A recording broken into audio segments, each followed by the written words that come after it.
संभाजी महाराज की जय।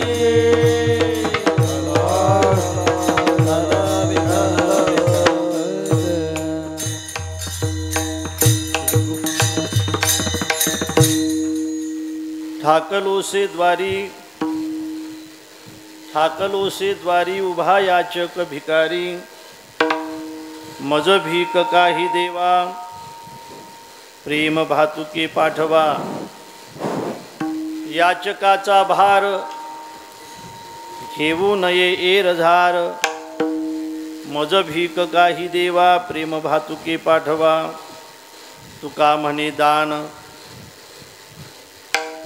म्हणे दान सेवा घेतल्या वाचून, मज भीक काही देवा, प्रेम भातुके पाठवा। विठ्ठला विठ्ठला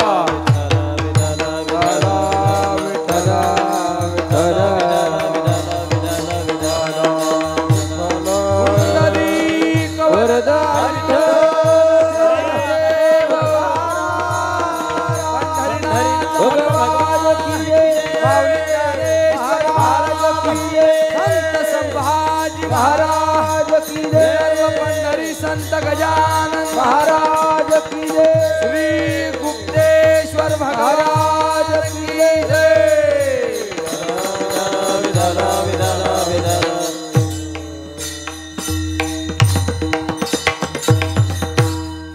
महायोग पीठे तटे भीमरथ्यां, वरं पुंडरीकाय दातुं मुनीन्द्रैः, समागत्य तिष्ठन्तमानन्दकन्दं, परब्रह्मलिंगं भजे पांडुरंगं। पांडुरंगा करो प्रथमान पांडुरंगा करो प्रथमान, पांडुरंगा करो प्रथमान, पांडुरंगा करो प्रथमान। दुसरे चरणा संताजिया, दुसरे चरणा संताजिया, दुसरे चरणा संताजिया। हो त्यांच्या कृपा दाने कथेचा विस्तार,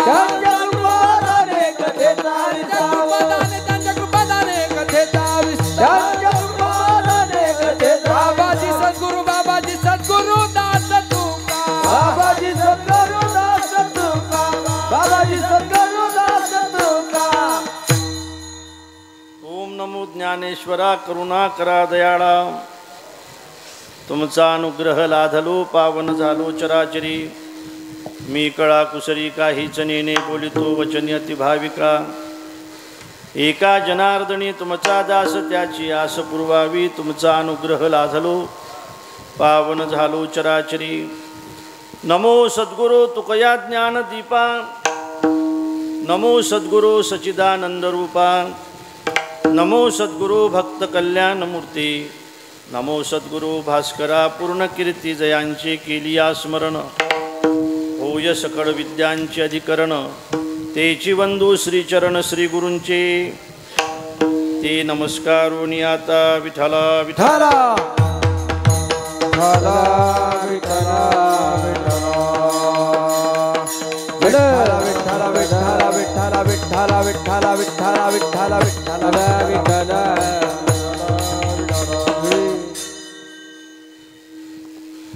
श्री क्षेत्र कामारी या गावामध्ये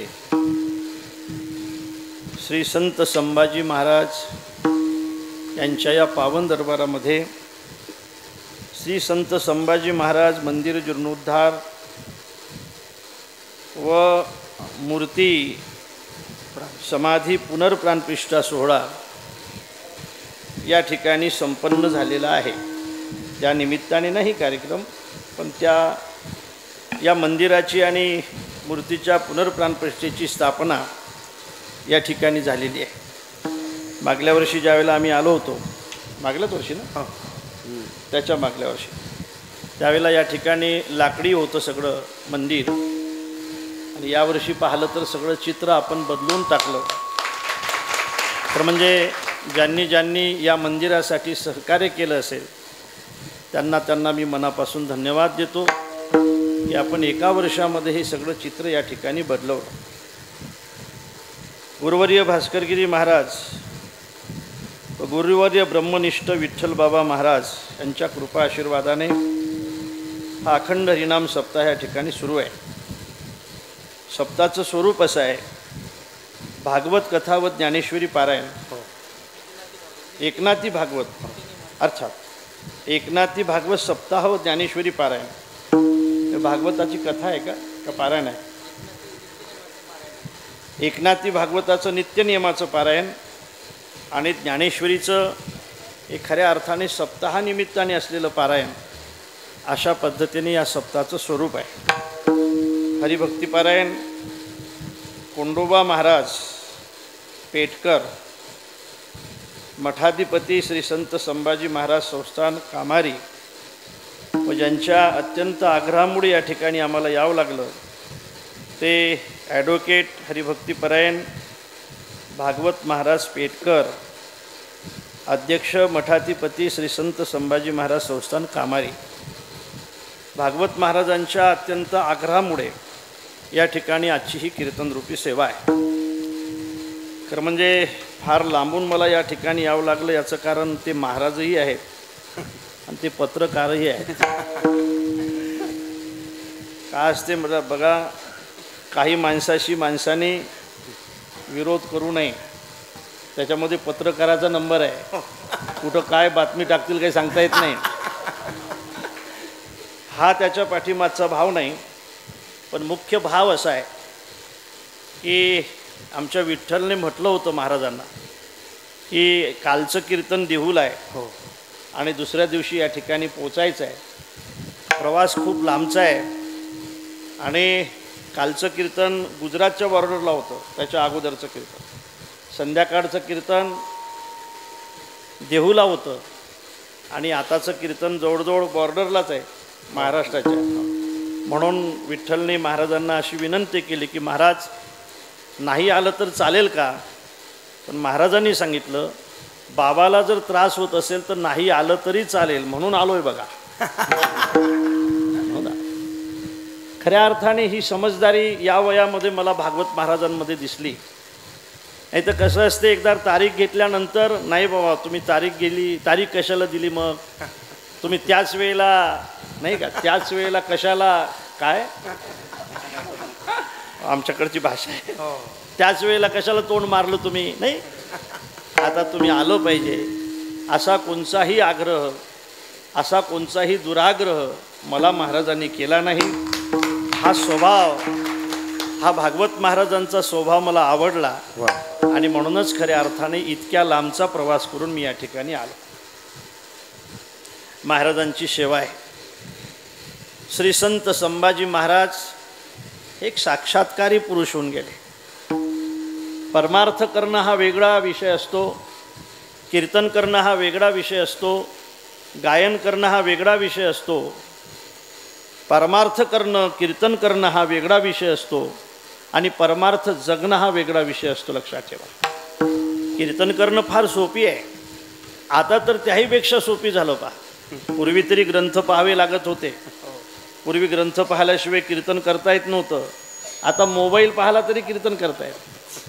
आता ग्रंथ पाहण्याची गरज नाही, आता मोबाईलवर कीर्तन ऐकत यायचं आणि या ठिकाणी आल्यानंतर ते मांडायचं, असंही करता येते.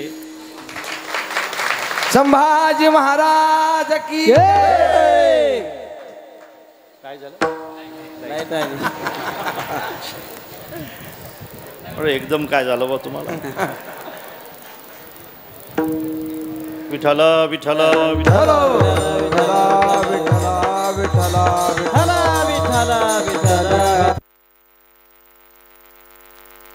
विषय. कीर्तनाचं फल जर तुम्हाला पाहिजे असेल, महाराज एका ठिकाणी असं म्हणतात तेव्हाले जाण फळ त्याचे, तेव्हाले जाण फळ त्याचे, तेव्हाले फळ त्याचे, तेव्हाले फळ त्याचे. ओहनिया ग्रंथ करावे कीर्तन, ओहनिया ग्रंथ करावे कीर्तन, ओहनिया ग्रंथ करावे कीर्तन, ओहनिया ग्रंथ करावे कीर्तन. हे तेव्हा आले फळ जाणो त्याचे, तेव्हा आले फळ जाणो त्याचे, हो तेव्हा आले फळ जाणो त्याचे, तेव्हा आले फळ जाणो त्याचे. ओहनिया ग्रंथ करावे कीर्तन, तेव्हा आले दान फळ त्याचे, तेव्हा आले दान फळ त्याचे. करावे कीर्तन, तेव्हा आले दान फळ त्याचे, तेव्हा आले दान फळ त्याचे, दान फळ त्याचे. एका एका श्लोकासाठी आम्ही दिवस दिवस एखाद्या कीर्तनकाराच्या पाठीमागे फिरत होतो. खरं म्हणजे वैकुंठवासी हरिभक्तिपरायण प्रातस्मरणीय माधव महाराज मगर यांनी एक श्लोक म्हटला होता मुक्ताईच्या फळावर. ए पापम शमयंती संगती भृतामी दान शृंगारिनो, येषां चित्त अतीव निर्मलतरम येषां न भग्नं रतम, ते सर्वां सुखयंती ही प्रतिदिनम ते साधू दुर्लभा. अर्थात असे साधू दुर्लभ असतात. हा संतांबद्दलचा श्लोक होता आणि तो मला अत्यंत आवडला होता. आणि हा श्लोक घेण्यासाठी मी दिवसभर मगर महाराजांच्या पाठीमागं फिरत होतो. महाराज 11 वाजता भेटलो त्यावेळेला त्यांनी सांगितलं 1 वाजता ये.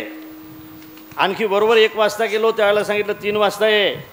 आणखी 3 वाजता गेलो त्याला म्हटलं मला वेळ नाही, माझं गीतेचं पारायण चालू आहे, 4 वाजता ये. 4 वाजता गेल्यानंतर संध्याकाळी ये. आणि संध्याकाळी गेल्यानंतर पूजनीय मगर महाराजांनी मला हा श्लोक दिला. मला असं वाटतं की एवढी प्रतीक्षा मला त्या श्लोकाबद्दल करावं लागली म्हणून घेतल्याबरोबर पाठ झाला. एखादी गोष्ट ज्यावेळेला कष्टाने कमावल्या जाते ना त्यावेळेला तिच्याबद्दलचं प्रेम फार वेगळं असते. तिच्या नाही का तिच्याबद्दलचा आदर फार वेगळा असतो नाही का. कष्टाने ज्या गोष्टी कमावल्या जात आहेत ते फार वेगळं असतो. श्रीमंत किती व्हा पण कष्टाने होऊन पहा, त्या श्रीमंतीत माणसाला आनंद वाटतो. अचानक पैसे भेटू द्या, अचानक किती पैसे भेटले ना माणसाला त्याचं महत्त्व वाटत नाही. आणि म्हणून कोण्याही गोष्टीचं महत्त्व आपल्याला पटावं किंवा कळावं असं वाटत असेल तर त्या गोष्टीसाठी अगोदर कष्ट होणं सुद्धा अत्यंत महत्त्वाचे असतात. किती कष्ट केले तुम्ही नाही का. आता करतायत का?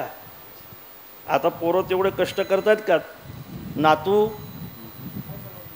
नातवाला जमते का शेतामध्ये जाऊन काही तिफन वखर काही जमते का?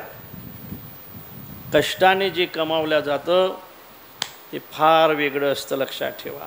हो, पूर्वीचा काळ आहे, घर सारवावं लागत होतं आहे ना, शेणाने सारवावं लागत होतं. घर शेणाने उभं आडवं सारवावं लागत होतं, दळण दळावं लागत होतं. 4-4, 5-5 लेकरं, त्याच्यात हे सगळं घर सांभाळावं लागत होतं. आता आहे का तसं काही? आता फरशी आली, फरशी. आता ही फरशी सासूची व्यवस्था आहे. एखादं केळाचं फतर टाकून द्यायचं, घसरली की पडली, मेली. ज्या गोष्टीसाठी कष्ट असतात ती गोष्ट मिळाल्यानंतर फार आनंद देत असते. विठ्ठल विठ्ठल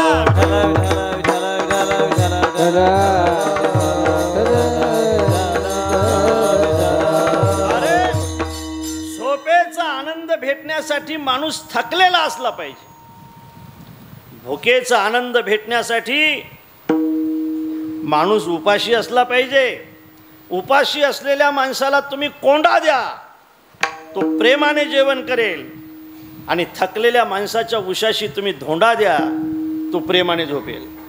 मग उपाशी माणसाला कोंडा आणि थकलेल्या माणसाला धोंडा, आणि जे थकलेले नसतात त्यांना मग गोळ्या. आणि म्हणून हा विषय असा होता की कीर्तन करणं हा विषय वेगळा आहे, कीर्तन जगणं हा विषय वेगळा आहे, परमार्थ सांगणं हा विषय वेगळा आहे, आणि प्रत्यक्ष परमार्थ जगणं हा विषय वेगळा आहे. जी माणसं फक्त परमार्थ सांगतात ती माणसं आहे तोपर्यंत असतात, पण जी माणसं परमार्थ जगतात ते 350 वर्षानंतरसुद्धा आपल्यासमोर बसलेले असतात. किती 350 वर्ष? महाराजांना किती वर्ष झाले? 350 वर्ष झाले आपल्यासमोर बसलेले असतात.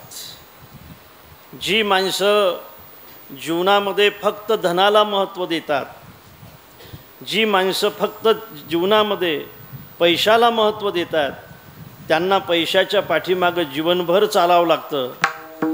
आणि जी माणसं परमार्थाला महत्त्व देत आहेत पैशाला न देता, त्या महात्म्याच्या गळ्यात समाधीला सुद्धा पैशाचे हार टाकले जातात. आणि म्हणून श्री संत संभाजी महाराज हे आपल्या जीवनामध्ये परमार्थ जगलेत, आणि म्हणून त्यांची समाधी, त्यांचा हा उत्सव, त्यांच्याबद्दलचं आपलं हे प्रेम या ठिकाणी दिसत आहे. बाजूला करतो, जास्त जोरात नको, एक थाप टाकायचे हाताशी. विठ्ठल विठ्ठल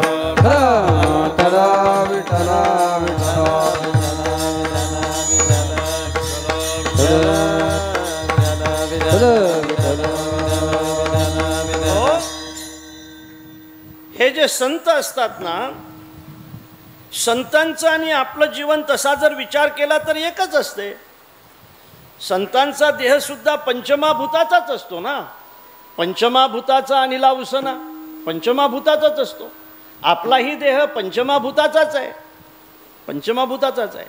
संतांचा देहही पंचमाभूताचाच आहे, साधूचा देहही पंचमाभूताचाच आहे, आपला देहसुद्धा पंचमाभूताचाच आहे. असं म्हणतात गीतेमध्ये, पश्यन् शृण्वन् स्पृशन् जिघ्रन् नश्नन् गच्छन् स्वपै स्वसन् प्रलपन् विसृजन् गृह्णन् नुन्मिषन् निमिषन् नपी. हे सगळं सारखंच आहे ना हो महाराज. तेही पाहतात आपणही पाहतो, तेही ऐकतात आपणही ऐकतो, तेही पायाने चालतात आपणही पायाने चालतो, ते मुखाने जेवण करतात आपणही मुखाने जेवण करतो. मग काय बदल आहे? काय बदल आहे? आणखी असंही म्हणू आपण, तेही मागतात आपणही मागतो, काय फरक आहे? मागणारे तेही आणि आपणही. संतांमध्ये आणि आपल्यामध्ये काय असा फरक आहे की त्यांची समाधी आहे, आपलं श्राद्धसुद्धा नाही, नाही का? त्यांची समाधी आहे, 350 वर्षानंतर त्यांची पुण्यतिथी आहे, म्हणजे समाधी सोहळा आहे. मला असं वाटते आपली तेरवीसुद्धा व्यवस्थित नाही. हा फरक आहेच ना, हा फरक आहेच ना. सगळा परिसर त्यांचं नाव घेतो आणि आपलं नाव घरासुद्धा घेत नाही, तो घरासुद्धा नाही घेत. का चोपदार घेतात घरात नाव? कोणी नाव घेते का तुमचं इतकं कष्ट करू नये? नाही, नाही घेत. इथंच कबुली आहे. पंचमाभूताचाच देह आपला आणि त्यांचा सारखा आहे. तेही डोळ्यानेच पाहतायत, कानानेच ऐकतायत, नाकाने श्वास घेतायत, पायाने चालतात. मग याच्यात आणि आपल्यात काय फरक आहे हो? आपणही संभाजी महाराज का नाही? आपणही तिथं का नाही? आपल्या गळ्यामध्ये ते हार का नाही? याचं कारण शोधलं पाहिजे काय? याचं कारण शोधलं पाहिजे. याचं कारण असं आहे पहा, त्याचं कारण माऊलीच असं म्हणतात, तोही नेत्री पाहे श्रवणी ऐकतू आहे, परी तेथीचा तो नोहे नवल देखे. हा फरक आहे, फार फरक आहे महाराज, फार फरक आहे. अरे आपण प्रपंचाला महत्त्व देणारी माणसं आहोत, संत परमार्थाला महत्त्व देणारी माणसं. हा फरक नाही. हा फरक नाही, हा फरक नाही. आपण कुटुंबाचा विचार करणारी माणसं आहोत आणि संत हा लोकांच्या कुटुंबाचा विचार करणारी माणसं आहेत. हा फरक नाही, फार मोठा फरक आहे. फरक सांगतोय मी तुम्हाला, तुमच्या लक्षात येईल किती फरक आहे म्हणून. फार मोठा फरक आहे. मला असं वाटतंय की तुमच्याकडे लोणी माहीत आहे का? लोणी इकडे विचारलं पाहिजे. लोणी माहीत आहे ना? गुलाबजांबूचं करतात. लोणी गुलाबजांबापासून होते ना? अरे वा. लोणीच म्हणतात ना महाराज इथे. तुपापासून होते. तू सांग बरं, लोणी कशापासून होते? दह्या.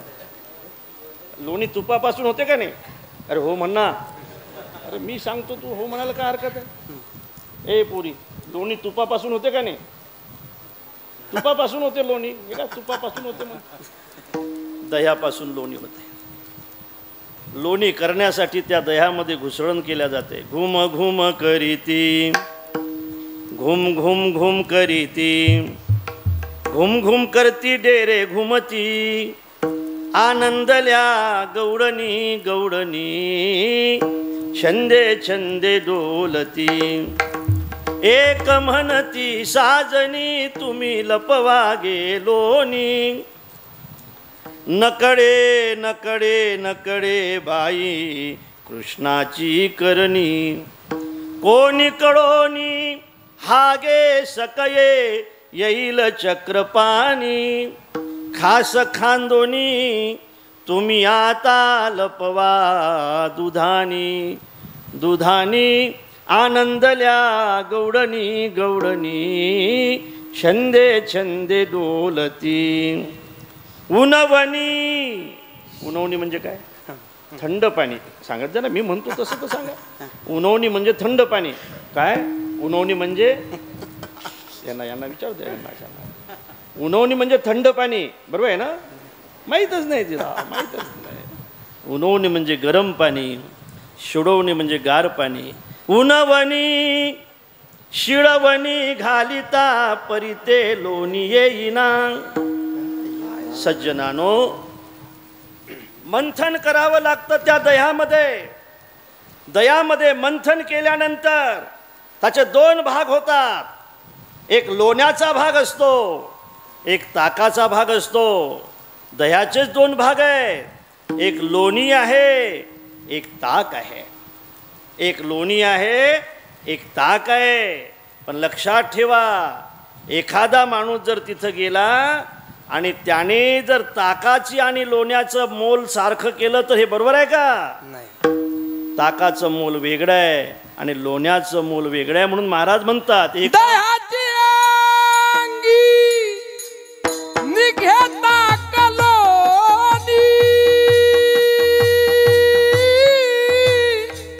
दह्याची अंगी निघेता कलोनी, दह्याची अंगी निघेता कलोनी, दह्याची अंगी निघेता कलोनी, दह्याची अंगी निघेता कलोनी, दह्याची अंगी निघेता कलोनी, दह्याची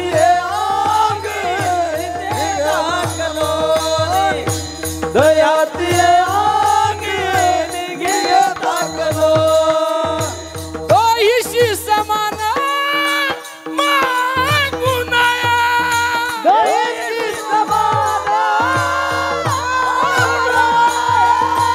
एका मोले दोन्ही मागून एका मोले दोन्ही मागून, दह्याची अंगी निघेता कलोनी, दोहीशी समान मागून दह्याची समान मागून.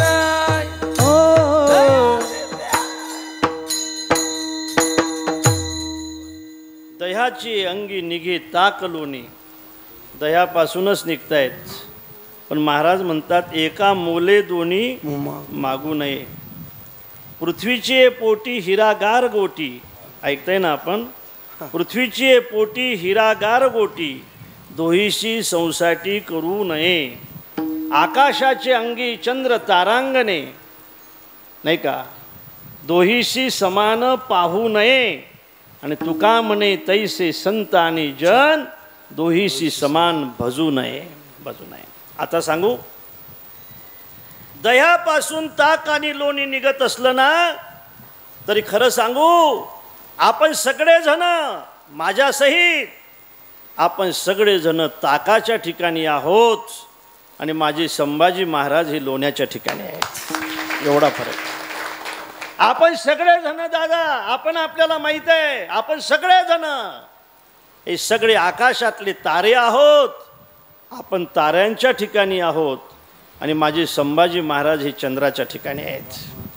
आपण सगळेजण गारांच्या ठिकाणी आहोत आणि श्री संत संभाजी महाराज हिऱ्याच्या ठिकाणी आहेत.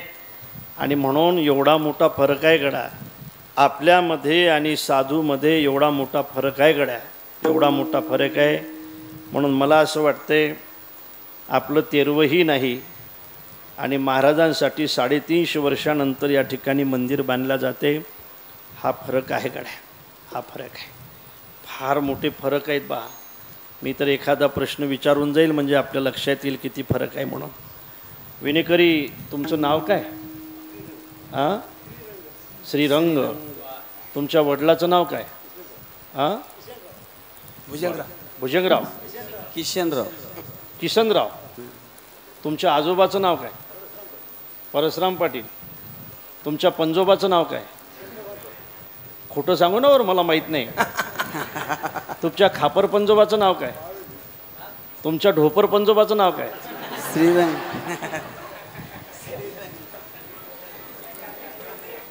चोपदार, तुम्हाला कोणाकोणाचे नाव माहीत आहेत? नाही. तुमच्या, आता तुमचं नाव काय?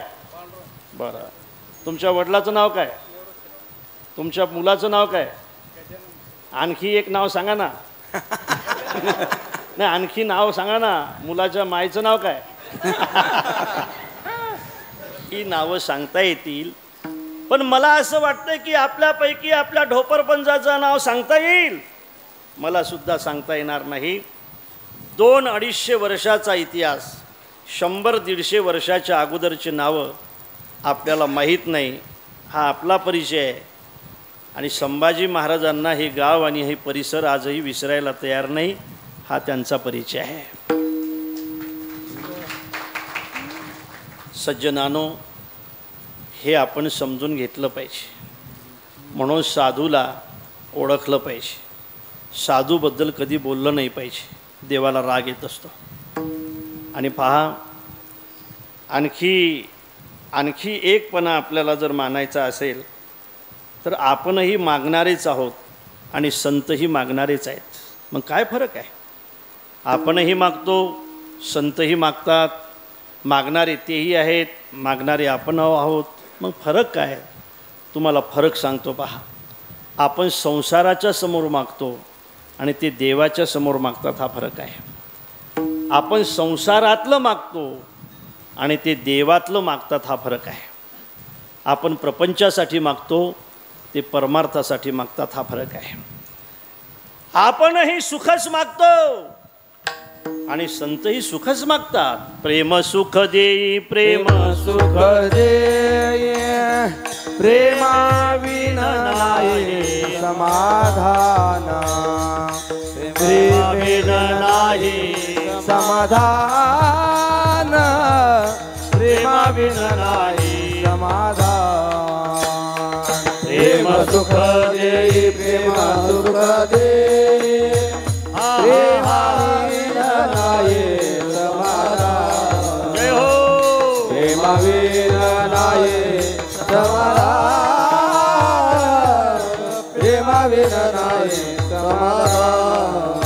प्रेम सुख देई, प्रेम सुख देई, प्रेमाविना नाही समाधान, प्रेमाविना नाही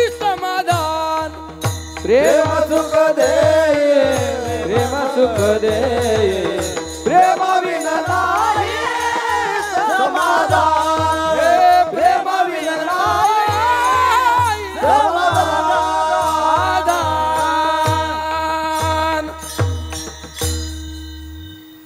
तेही सुख मागतात आपणही प्रपंचाच्या समोर सुखच मागतो ऐका गड्या प्रेमाने ऐकावं लागेल संकल्पित वेळामध्ये आपल्याला थांबायचं आहे आम्हाला हे पुढचा अकोल्यापर्यंतचा प्रवास आहे सज्जनानो आपणही सुख मागतो संतही सुखच मागतात आपण प्रपंचाच्या समोर मागतो तो प्रपंच आपल्या पदरामध्ये कधी सुख टाकताना दिसत नाही आणि संत मात्र आपल्याला दुःखी कधी दिसत नाहीत खरं सांगा या प्रपंचाने सुख दिलं आहे आपल्याला कुणाचं 50चं वय असेल कुणाचं 60चं असेल कुणाचं 70चं असेल तुम्ही ज्या ज्या प्रपंचापासून अपेक्षा केल्या त्या पूर्ण झाल्यात तुमच्या नाही झाल्या अपेक्षा केली होती तुम्ही शिक्षणाची एखाद्या वेळेला झाली पण नोकरीची अपेक्षा पूर्ण नाही झाली तुमची एखादा माणूस शिकलेला असतो आणि नोकरी मिळण्यासाठी शिकतो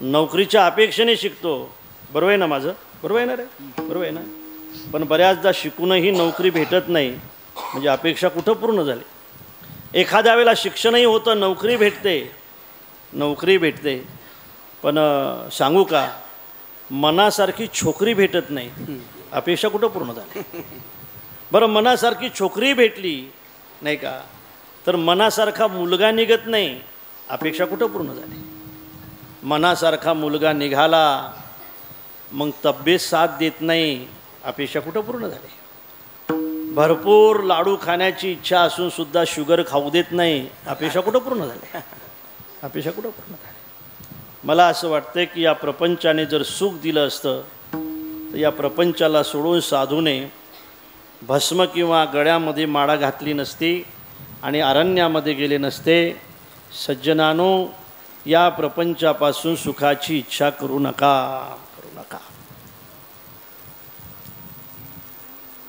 विठ्ठला विठ्ठला विठ्ठला हॅलो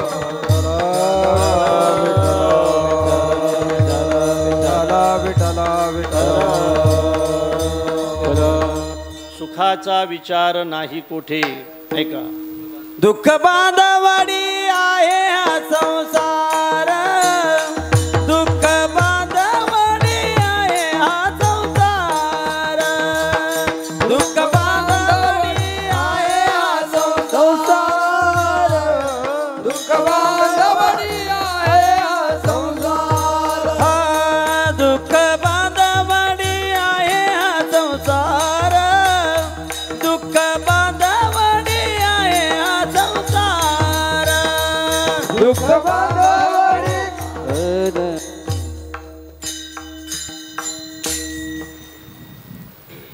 राजा दुखिया प्रजा दुखिया दुखिया धनरंकारे आशा मनशा सब घट व्यापी कोही नहीं महल सुनारे जो देखे सो दुखिया बाबा सुखिया कोई नाही रे खरं सांगा बरं मनापासून सांगा मला खरं सांगा भाऊ आपण सुखी आहात दादा सुखी आहे ना बरं आहे ना असं तब्येत का चांगली आहे गुडघे वगैरे दुखत नाहीत डोळे चांगले आहेत अजून डोळे कान बरे आहेत का चांगले आहेत मग आता तुम्ही जाणारच नाही का वर बरोबर दात कसे काय आहेत दात डोळे चांगले आहेत कान चांगले आहेत गुडघे चांगले आहेत पण दात नाहीत दुःख आहेस ना जो देखे सो दुखिया बाबा सुखिया कोही नहीं रे बरोबर आहे ना तुमचं कसं काय तसंच आहे हां काय म्हटलं कुठं कमी आहे नेमकं राजा दुखिया प्रजा दुखिया राजा दुखिया प्रजा दुखिया दुखिया दुखिया धनरंकारे आशा मनशा सब घट व्यापी आशा मनशा सब घट व्यापी कोई नहीं महल सुनारे जो देखे सो दुखिया बाबा दुखिया कोई नहीं रे दुखिया कोई नहीं रे.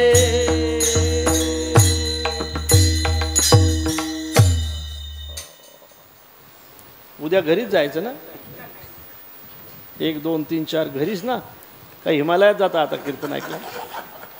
बरं घरी गेल्यावर तुमची आरती वगैरे होत असेल ना. आरती आरती अशी आरती बा या आता आरती असं असते काही. अरे मला माहित नाही तुम्ही सांगा ना अशी आरती असते का. आरती असते पण तशी नसते अशी असते. आता का आरती करू.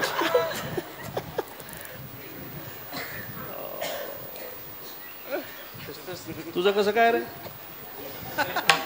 झालंय का. मग मला म्हणून तर लेका असा एकदम पहिले वाघासारखा दिसत कोण आहे दादा असा माणूस की जो दुःखी नाही. कोणचं दुःख माणसाच्या पदरामध्ये कधी पडेल काही सांगता येईल. सांगता येईल. अरे पाऊसही काही भागात चांगला झाला तुमच्या भागात माहित नाही मला. सोयाबीनचे पिकही आतापर्यंत चांगले दिसत होते पण आता पाहिले मी रस्त्यानं सगळे पिवळे झाले. हो पदरात पडेपर्यंत विश्वास नाही अशी परिस्थिती आहे आपली. आणि आपण या प्रपंचापासून सुखाची इच्छा करताय. या प्रपंचापासून की जो प्रपंच अजिबात भरोशाचा नाही त्या प्रपंचापासून तुम्ही जर सुखाची इच्छा करत असाल माझ्या दादांनो तर माझी विनंती आहे जे मिळालं त्याला सुख माना. जे मिळालं तेवढा समाधान माना. हेच तुमच्या जीवनातलं प्रपंचातलं समाधान आहे. यापेक्षा तुमच्या इच्छेने प्रपंच कधी सुख देणार नाही. लक्षात ठेवा. तुमच्या इच्छेने नाही देणार. तुमच्या जे मिळालं तेवढा समाधान मानायचं बस. ठेविली अनंते तैसेची राहावे चित्ती असू द्यावे समाधान वाहिल्या उद्वेग दुःखची केवळ वाहिल्या उद्वेग दुःखची केवळ वाहिल्या उद्वेग दुःखाची केवळ वाहिल्या उद्वेग दुःखाची केवळ भोगण्याचे फळ संचिताचे भोगण्याचे फळ संचिताचे विले आनंदे तैसेची राहावे देविले आनंदे तैसेची राहावे. प्रपंचामध्ये विनंती आहे आजच्या कीर्तनाची तुमच्या सहित मला. देवाने ठेवलं तसं राहा. यापेक्षा तुमच्या जीवनातलं दुसरं समाधान नाही. लक्षात ठेवा. तुम्ही जर तुमच्या पद्धतीने अपेक्षा करत असाल तर तुमची अपेक्षा कधी पूर्ण हा प्रपंच होऊ देणार नाही. कोणाचीच झाली नाही तर तुमची काय होईल. प्रपंचापासून नित्य सुखाची इच्छा करणं हा भाबडेपणा आहे. प्रपंचाच्या दारामध्ये आपण उभे आहोत आणि प्रपंच सुखासाठी उभे आहोत आणि तो प्रपंच आपल्या पदरामध्ये दुःख टाकतो म्हणून आपण दुःखी आहोत. पण संत मात्र नाही का सुखाचे व्यवहारी सुखलाभ झाला किंवा सर्व सुख ल्यालो सर्व अलंकार आनंदी निर्भर डुल्लत असो. एवढं ऐकाकडं माझं सगळं कीर्तन विसरलं तरी चालेल पण देवाने ठेवलं तसं राहा. तुमचं समाधान कधीच जाणार नाही. पहा देवाने ठेवलं तसं राहा नाही का. तसं राहा. आम्ही राहू त्याचे इच्छे तुका म्हणे ठेवी तैसे आम्ही राहू त्याचे इच्छे. सगळ्यांचं प्रारब्ध कधी सारखं नसते दादा. आपण पाहतो समाजामध्ये किती उलाढाल होते. 5-50 वर्षाच्या अगोदर जी माणसं लक्षाधीश होते ती माणसं माहेरामध्ये श्रीमंत लक्षातही येणार नाही. शेती विकण्याची कोणाचीच इच्छा नसते तरीसुद्धा क्रमाक्रमाने गेल्याशिवाय राहत नाही. बरोबर आहे ना माझं? बरोबर आहे ना? पैसा जाण्याची कोणाचीच इच्छा नसते, पण कुठून तो निघून जाईल सांगता येत नाही. काही बिचारे निर्बुद्ध आहेत, त्यांचा जो पैसा मावत नाही.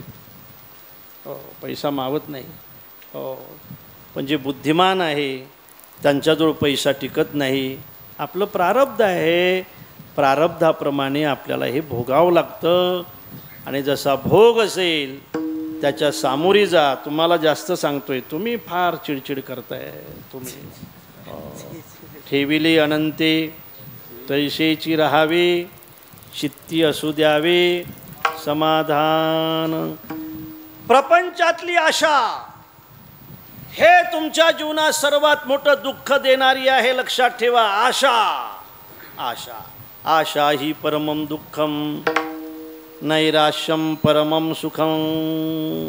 भीमराव महाराज एका माणसाला सप्त्याचे नारळ आणण्यासाठी पाठवलं. जा म्हटले, आपल्याला हातगाववरून एक पोतोभर नारळ घेऊन ये. ते हातगावला गेलं. गेल्यानंतर केवढ्याला दिलं हो नारळ? काय नारळाची किंमत माहीत आहे तुम्हाला? नारळाला केवढ्याला भेटते रे? म्हणजे नारळही विकता का तुम्ही? नारळ आता मला माहीत नाही, नारळाची किंमत मला माहीत नाही. 20 रुपयाला दिलं बघा नारळ. याच्यापेक्षा स्वस्त कुठं आहे? याच्यापेक्षा स्वस्त मिळेल बघा नांदेडला. तिथं विचारली नारळाची किंमत, म्हणजे 15 रुपयाला एक.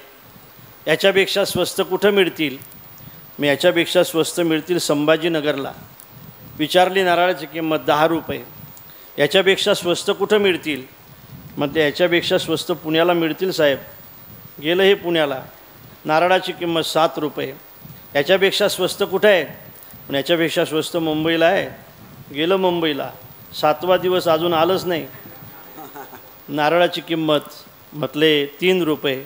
याच्यापेक्षा स्वस्त कुठं आहेत? म्हणे आता स्वस्त नाही, फुकट आहेत. बापरे, फुकट कुठं आहेत? आणि कोकणात. गेलं कोकणात. नारळ असं उंच होतं, असं वाकलेलं होतं. नारळाच्या झाडावर हे चढलं. खूप नारळ खाली टाकले, खूप नारळ खाली टाकले. उतरलं खाली. उतरल्यानंतर आणखी वर पाहिलं याने. एक मोठं नारळ दिसलंच त्याला. म्हटलं हे कसं काय सुटलं आपल्या हातून? हे तर असलंच पाहिजे म्हणे. हे सगळे सप्त्याला देऊ, पण हे मोठं आपण घरी घेऊन जाऊ. हे तर असलंच पाहिजे. चढलं ना वर. वर चढलं. तुम्हाला काय सांगू भागवत महाराज, त्याच्यासाठी माऊलीलासुद्धा एक ओवी लिहावं लागली हो. जैसी तृष्णा वाढीन नलिया, मग मेरूही हाता आलिया, तरी म्हणे एखादिया दारुणा ओळगो. गेलावर. नारळ जरा मोठं होतं, एका हाताने तुटत नव्हतं.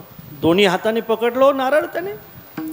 दोन्ही हाताने जसं नारळ पकडलं तसं त्याचे दोन्ही पाय बाजूला झाले त्या खोडाच्या. अद्दर झालंय बघा. मेलो म्हणे आता. खाली पडल्यावर कशाला जगायचं म्हणे. कुठूनही दुर्बुद्धी सुचली म्हणे. एवढे मोठे नारळ असतानासुद्धा हे असावं असं का वाटलंय म्हणे. एवढी सगळी शेती असतानासुद्धा एकरभर का असावं असं वाटलंशील आपल्याला. आणि असं का वाटलंशील बरं, एवढं असल्यानंतरसुद्धा आपल्याला असं का वाटलं की आपण हे नारळ घेण्यासाठी आणखी वर गेलो. दोन्ही हाताने नारळ पकडलं. आता खाली पडलो की मेलो म्हणून एका बाजूने त्यांना पाहिलं. एक उंटावर बसलेला माणूस दिसला त्याला. त्याने आवाज दिला, ओ उंटावरच्या दादा इकडे ये, मी तुला 1000 रुपये देतो, मला काढून दे. आता ते उंटावरचंच होतं. ते उंटावरचंच होतं. ते उंटावरचं तिथं आलं. त्याने बरोबर त्याच्या खाली असा उंट उभा केला. हे उंटावरचं उंटावर उभं राहिलं. उंटावरचं उंटावर उभं राहिलं. त्या वरच्याला काढण्यासाठी असे त्याचे पाय पकडले. उंटाला असं वाटलं हे उतरलं, ते उंट निघून गेलं. वरचं म्हणते 1000 देतो, खालचं म्हणते 2 देतो, फक्त नारळ सोडू नको. आशा ही परमं दुःखम, नैराश्यम परमं सुखम. प्रपंच आशेने आपल्याला त्याच्या समोर उभा करतो.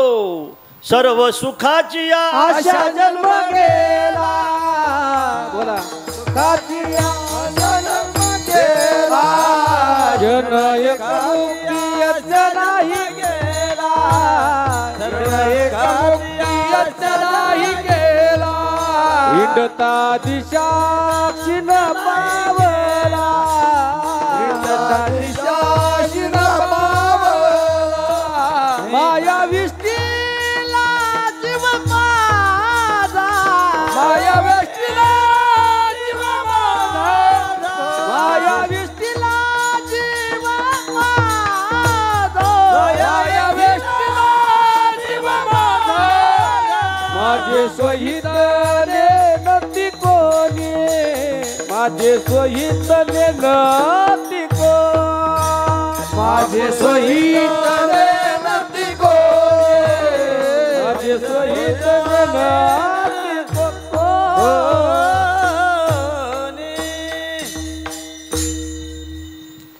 दादांनो, कीर्तन फक्त ऐकण्यासाठी नसते, कीर्तन हे विचारात घेण्यासाठी असते.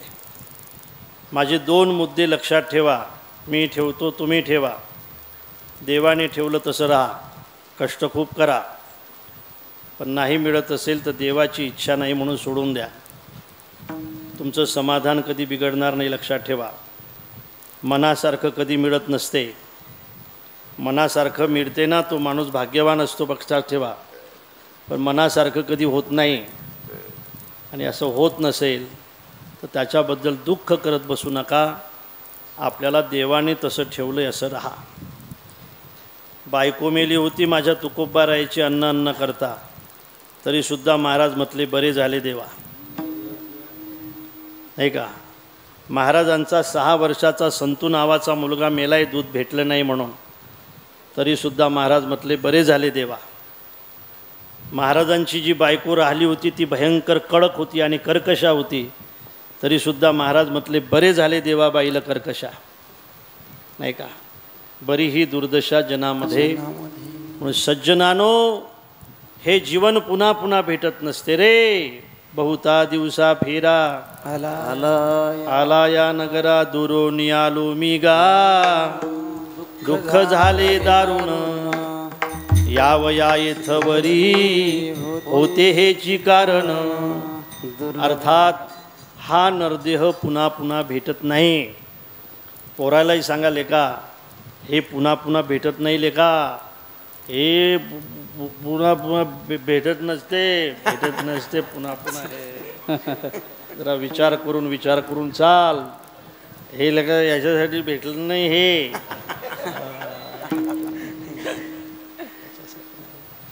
पुन्हा पुन्हा भेटते. हा देह खोटा खाण्यासाठी आहे, हा देह पुडा खाण्यासाठी आहे, हा देव नवरदेवापुढे नाचण्यासाठी आहे. हा देह हा इतका चांगला देह काय बस असा चिंता करण्यासाठी आहे. या देहाला बीपी, या देहाला शुगर का? बैलाच्या देहाला नाही लेका. बैलाला शुगर नाही, बैलाला बीपी नाही, लक्षात ठेवा. तुला आहे का रे बीपी शुगर भीमराव? बैलाला शुगर नाही बीपी नाही, तुला आहे का? म्हणजे मला तुला बैल म्हणायचं नाही.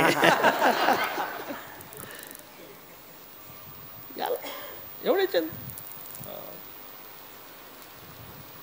देवे दिला दे भजना गोमाता, देवे दिला दे भजना गोमाता. तोया झाला बालिकेचा, तोया झाला पाटा बालिकेचा. देवे दिला दे भजना गोमाता, देवे दिला दे भजना गोमाता. तोया झाला पाटा बालिकेचा, तोया झाला पाटा बालिकेचा.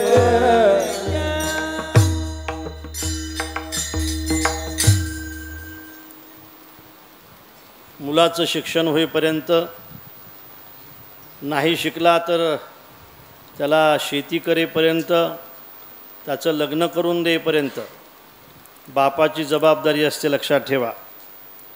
एकदा त्याचे चाराचे काय 2चे 4 हात झाले की बापाने त्याला सोडून द्यायचं असते. बापांनो ऐका, हो सोडून द्यायचं. पक्षी सोडून देतात, वाघ आपल्या पिलांना 4 महिन्यामध्ये सोडून देतो. जा तुमचं पहा तुम्ही, आता इतक्या दिवस सांभाळलं मी तुम्हाला, आता तुमची शिकार तुम्हीच करायची. 6 महिन्यात वाघ सोडून देतो, तुझी शिकार तू कर, माझ्याकडे यायचं नाही आता. तो बिचारा स्वतंत्र राहतो म्हणून खुश आहे, त्याला शुगरही नाही बी पी नाही. आणि बघा तुम्ही, गायसुद्धा आपल्या बछड्याला 5-6 महिन्यामध्ये सोडून देते, त्याची आठवणही करत नाही. जा गड्या, आता तू स्वतंत्र झाला, आता शेतकऱ्याचं काम कर. म्हणून ती स्वतंत्र होते बिचारी, तोही स्वतंत्र होतो. म्हणून त्यालाही भीमराव बैलाला बी पी नाही, शुगरही नाही. आपण लेका स्वतंत्रच होत नाही ना. पोराचे लग्न झाल्यानंतर सुद्धा नातवाचा विचार करतो, नातवाचं झाल्यानंतर सुद्धा असा सारखा विचार करत राहतो. हे जीवन आहे, हे जीवन आहे. प्रपंचासाठी जगायचं नाही असं माझं मत नाही, पण किती दिवस जगायचं, किती दिवस जगायचं. जोपर्यंत प्रपंच, तुम्ही ऐकताय ना, तुम्ही ऐकताय ना, जोपर्यंत प्रपंचाची जबाबदारी आपल्यावर आहे तोपर्यंत जगायचं. एकदा त्याची जबाबदारी त्याला देऊन टाकली की आपण भजन करायचं. लक्षात ठेवा. आता दिवसचारी खेळीमेळी, आणि हे आपल्या दुःखाचं कारण आहे की आपण त्या प्रपंचातून सुट्टी घेत नाही. काहीच अडत नाही तुमच्यापासून. लक्षात ठेवा. पेन्शन असलं तर थोडं अडते, पण पेन्शन नसलं तर काहीच अडत नाही. लक्षात ठेवा. सज्जनानो, प्रपंचाच्या समोर किती दिवस उभे राहा, प्रपंच सुखाची इच्छा कधी पूर्ण करणार नाही. म्हणून माझे महाराज, माझे संभाजी महाराज हे देवाच्या समोर उभे आहेत, आणि देवाच्या समोर उभे राहून त्या ठिकाणी देवाला भीक मागतात. कशाची भीक मागतायत? अभंगाच्या 2ऱ्या चरणामध्ये सांगतायत. मज भीक काही देवा, मज भीक काही देवा, मज भीक काही देवा, हो मज भीक काही देवा. तू के पाठवा,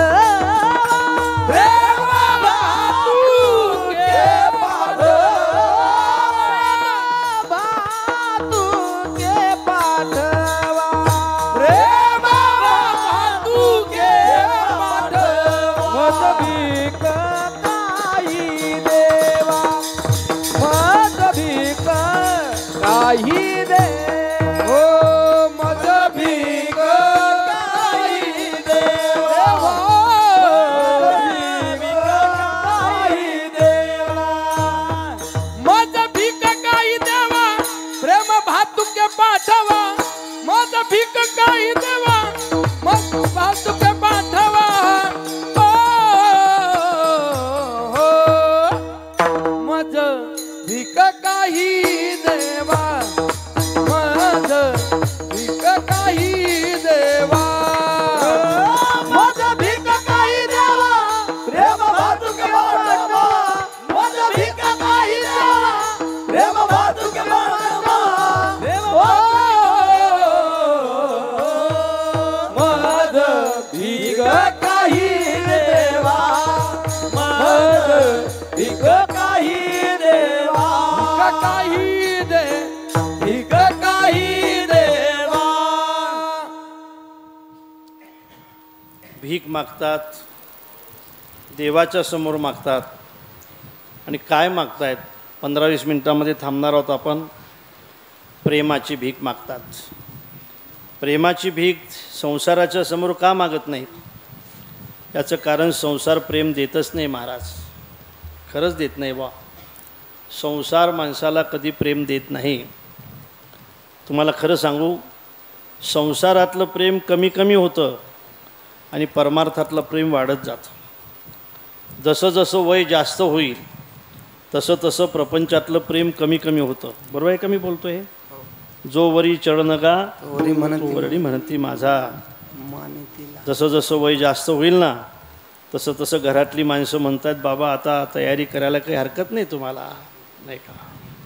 खरं म्हणजे अनुचित मानायची गरज नाही, पण विनेकरी तुम्ही लहान होते ना. तुम्ही लहान होते का कधी तुम्ही लहान कधी होते? हां, 7 वर्षाच्या अगोदर लहान नव्हते तुम्ही, आणखी लहान होते. बघा तुम्ही ज्यावेळेला अत्यंत लहान होते, अत्यंत ठुमुक चालत होते, बाहेर रस्त्यावर येत होते, आई तुमच्या हाती असा भाकरचा तुकडा द्यायची तेल लावून, तुम्ही तो खात बाहेर यायचे, बरोबर आहे ना? अरे बरोबर आहे ना? हो बरोबर. हां हो बरोबर आहे. आणि बघा त्यावेळेला तुम्ही दिसले का नाही, पटकन कोणी उचलून घ्यायचं तुम्हाला आणि पटकन तुमची पपी घ्यायचं, बरोबर आहे? हो.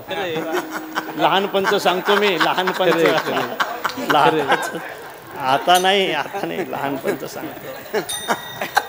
जोवरी चढण गा जोवरी म्हणती माझा, जोवरी चरण गा जोवरी म्हणती माझा, आणती लहान थोर देह सुखाची आकाश, आणती लहान थोर देह सुखाची आकाश. परमार्थातलं प्रेम, प्रपंचातलं प्रेम कमी होत जातं, परमार्थातलं प्रेम वाढत जातं. आणि म्हणून महाराज या ठिकाणी देवाला म्हणतात की मला प्रेम पाहिजे, कारण प्रेम हे देवाचं देणं आहे. प्रेम देवाचे हे देणे, प्रेम फक्त देव देऊ शकतो. आणि म्हणून महाराज प्रेम मागतायत. महाराज प्रेम का मागतात त्याचा दुसरा भाग असा आहे की महाराज म्हणतात मला जन्मोजन्मी भजन करायचं आहे, आणि भजन करण्यासाठी प्रेमाची गरज आहे. प्रेमाशिवाय भजन कसं होईल? एका ठिकाणी तर नाथबाबा असं लिहितात, नाक नसेल तर नथीचा काय उपयोग आहे? प्रेमाविन भजन नाकाविन मोती, प्रेमाविन भजन नाकाविन मोती, अर्थाविन पोती वाचून काय, अर्थाविन पोती वाचून काय. प्रेमाविन भजन नाकाविन मोती, प्रेमाविन भजन नाकाविन मोती, अर्थाविन पोती वाचून काय, अर्थाविन पोती वाचून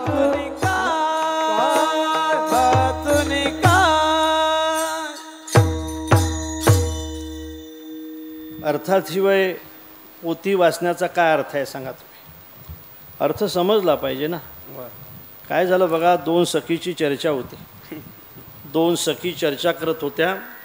एक सखी आपल्या सखीला असं म्हटले की बघ बाई, आमचे मालक इतके शिकलेत ना, इतके शिकलेत बाई आमचे मालक, किती बाई आमचे मालक शिकले बाई. एका वर्गात आहे ना बाई 5-5 वर्ष शिकत होते आमचे मालक.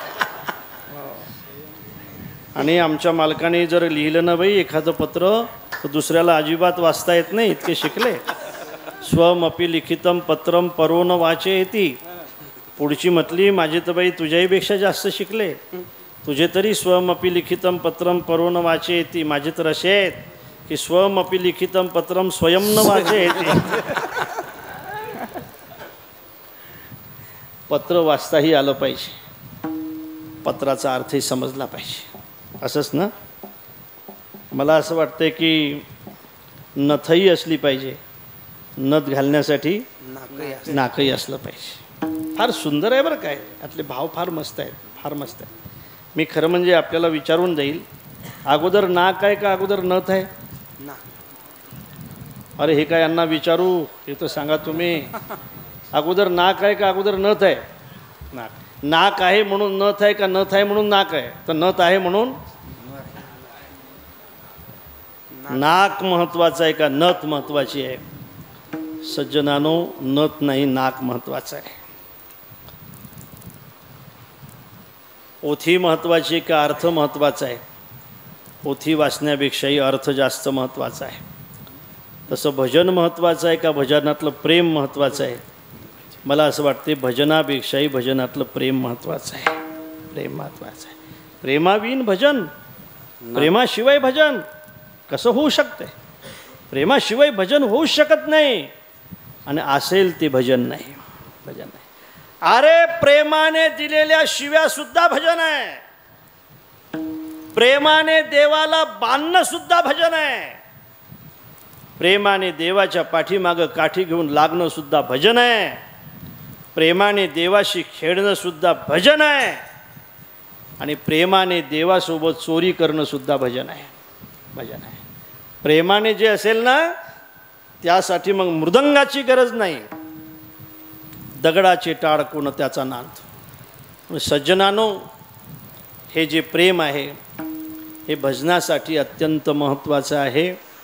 महाराज म्हणतात मला जन्मोजन्मी भजन करायचं आहे, त्यासाठी प्रेमाची गरज आहे. म्हणून मज भीक काही देवा, प्रेम भातुकी पाठवा. आणि हे भेटावं म्हणून ठाकलोसे द्वारी, ठाकलोसे द्वारी, ठाकलोसे द्वारी, ठाकलोसे द्वारी. उभाया जग भिकारी, उभायाचा का भिकारी, भिकारी मज भिक काही देवा, मज भिक काही देवा. उभाया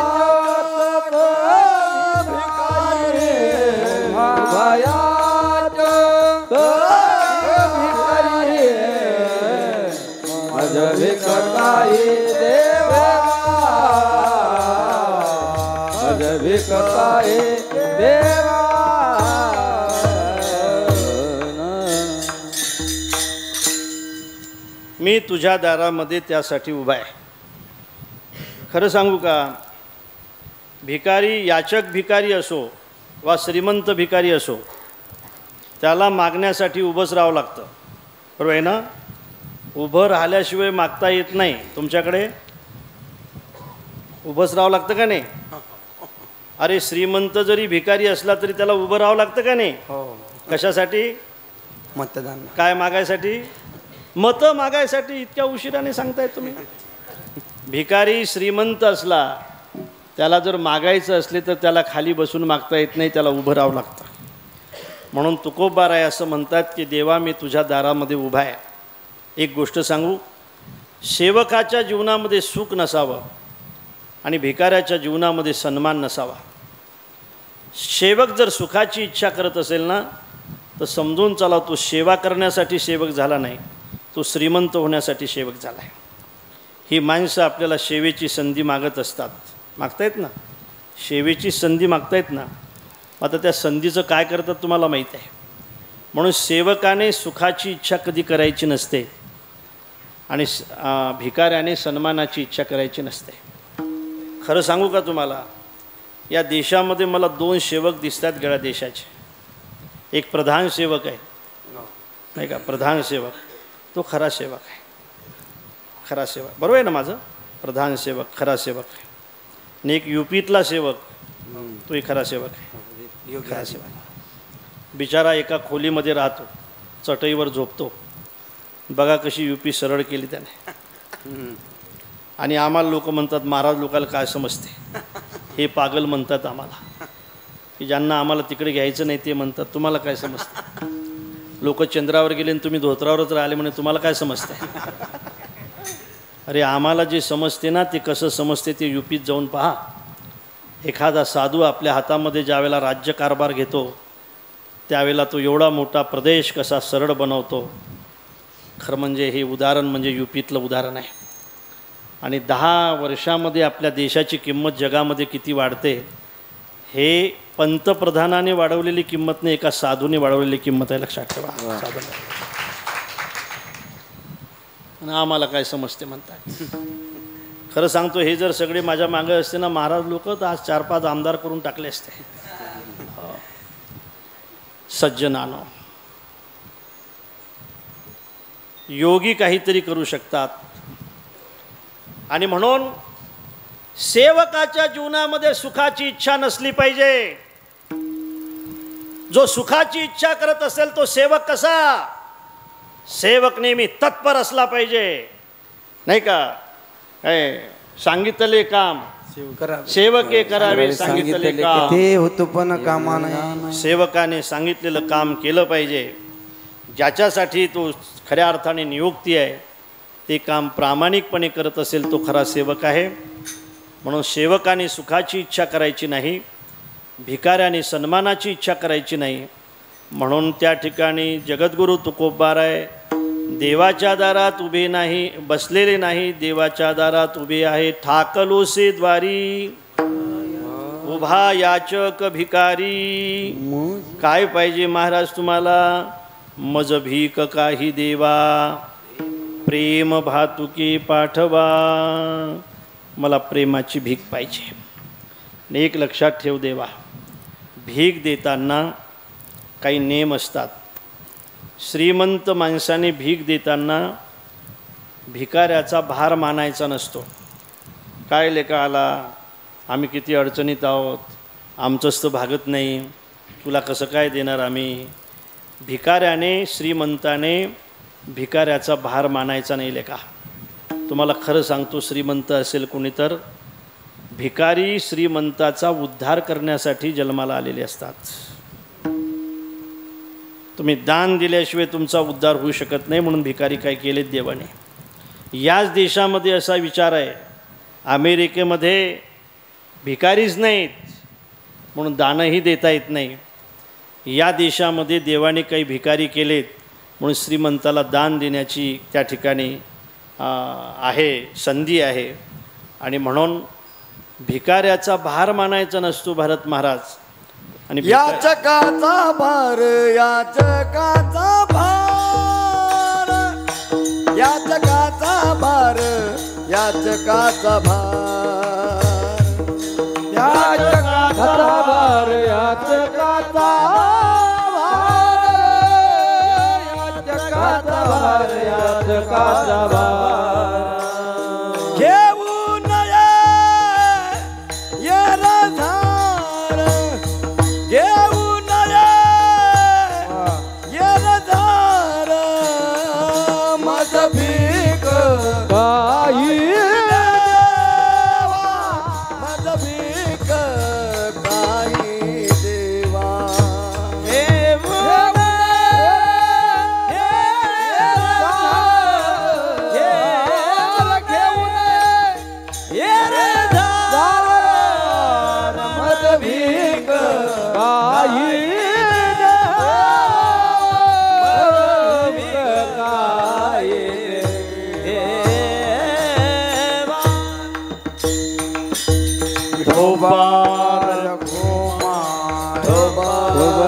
याचकाची एरझार घ्यायची नाही.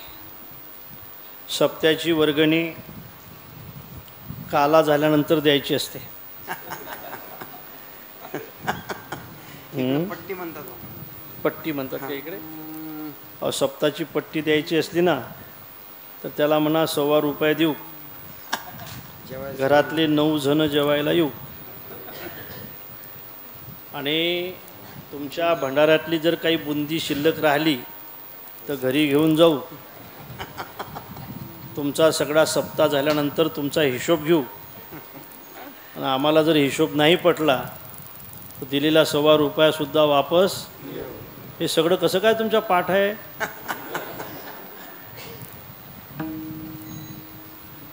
याचकाची एरझार घ्यायची नाही लेखा. भागवत महाराज माझं भाग्य आहे. मी महाराजांच्या समोर सांगतो की माझा एकही दिवस असा जात नाही की मला गोशाळेवरून फोन येत नाही. एकही दिवस जात नाही. माझा एकही दिवस जात नाही की खऱ्या अर्थाने मला एखाद्या गरिबाचा फोन येत नाही. हो, खरंच नाही. बिचारा कोणी अनाथ असेल, कोणी गरीब असेल, एखादं मंदिर पडकं असेल, तर आम्हाला त्याचा फोन येतो की महाराज हे मंदिर बांधायचं आहे, पडलेलं आहे. महाराज आमची गोशाळा आहे, तिला गव्हाणी नाही, चारा नाही. हे भाग्यच आहे ना. हो, हे भाग्यच आहे ना. नाही तर देण्याची संधी कशी प्राप्त झाली असती. जर समजा आम्हाला कोणी मागितलंच नसतं तर देणं नसतं झालं ना. मग कोणाच्या मळावर घातलं असतं हे सगळं. आणि म्हणून देण्याची संधी ज्या माणसाच्या जीवनामध्ये प्राप्त होत असेल तो माणूस भाग्यवान आहे, लक्षात ठेवा. महाराजांनी मागल्या वर्षी एका गोशाळेला हे सगळे हारच काढून दिले. आणि कसं असते महाराज, एक दिवस जरी गायीने आपण बांधलेल्या हौदामध्ये पाणी पिलं नाही, फिटले पैसे. एक दिवस जरी आपण दिलेल्या पत्र्याच्या खाली गाय राहिली ना तर फिटले पैसे. आणि म्हणून गोमातेची सेवा करायची असते. म्हणून सज्जनानो, तुमच्याजवळ जर 2 पैसे शिल्लक असतील तर तुम्ही दानामध्ये खर्च करा. जास्त संपत्ती पोरासाठी गोळा करून ठेवू नका, नाही का. ते वाया जातात बरं. मग त्यांना करायसाठी काहीतरी ठेवा. आणि त्यांना जर सगळंच तुम्ही बांधून दिलं ना तर मग ते कुकड जातात मग ते. असं करू नका. म्हणून याचकाचा भार घेऊ नये, एरझार घेऊ नका. आणि आता पुढे ऐका. दानामध्ये काही प्रकार आहेत भागवत महाराज. एक उत्तम दान आहे, एक मध्यम दान आहे, एक कनिष्ठ दान आहे आणि एक निष्फल दान आहे. 4 प्रकार आहेत. आता उत्तम दान कोणचं, मध्यम दान कोणचं, अधम दान कोणचं आणि निष्फल दान कोणचं. उत्तम दान हे आहे की जो गरजू असेल, ज्याला गरज असेल त्याच्या घरी जाऊन जर तुम्ही देत असाल तर उत्तम दान आहे. अभिगम्योत्तमम दानम. त्याला आपल्या घरी बोलावून जर देत असाल तर हे मध्यम दान आहे. खरं म्हणजे त्यांनी मागितल्यानंतर जर देत असाल तर हे अधम दान आहे. हे अधम दान आहे. मागण्याची वाट पाहायची की मागितलं पाहिजे मग देऊ. आपलं काय असं आहे का, मागितल्याशिवाय कसं काय देत आहे, त्यांनी आपल्याला का मागितलं का, तशी वाट पाहू नका. मागितल्यानंतर देत असाल तर ते अधम दान आहे. आणि तुम्हाला सांगतो, त्याची सेवा घेऊन जर देत असाल तर ते निष्फल दान आहे. म्हणून तुका म्हणे दान, तुका म्हणे दान, तुका म्हणे दान, तुका म्हणे दान, तुका म्हणे दान, तुका म्हणे दान, तुका म्हणे दान.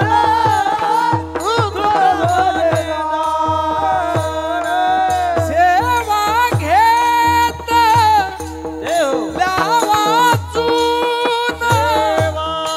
घेतल्या वाचून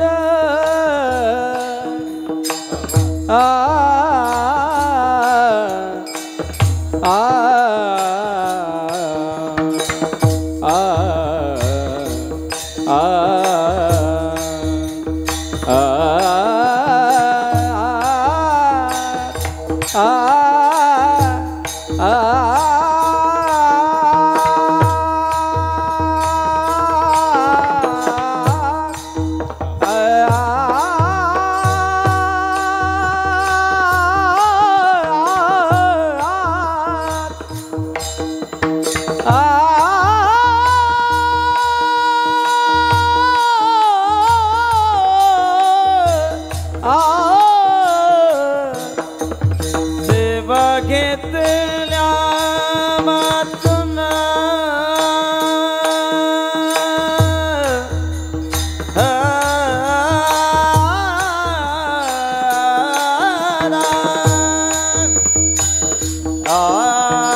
सेवा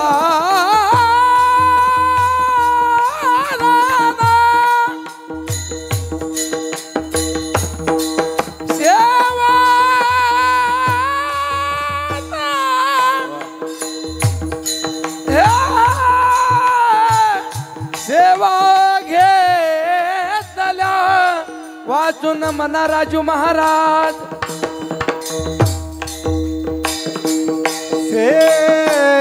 सेवा घेतल्या वाचून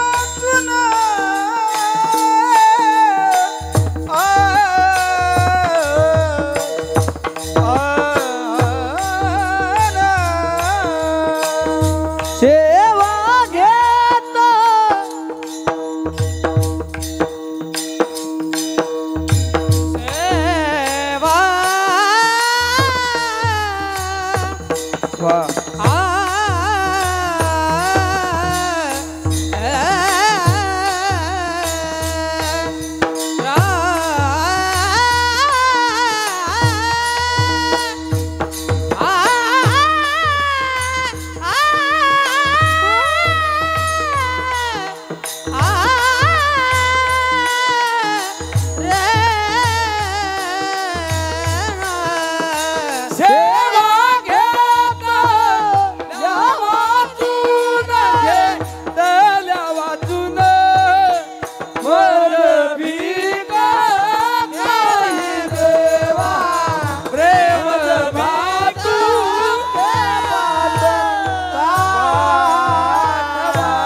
ज्ञानराज माऊली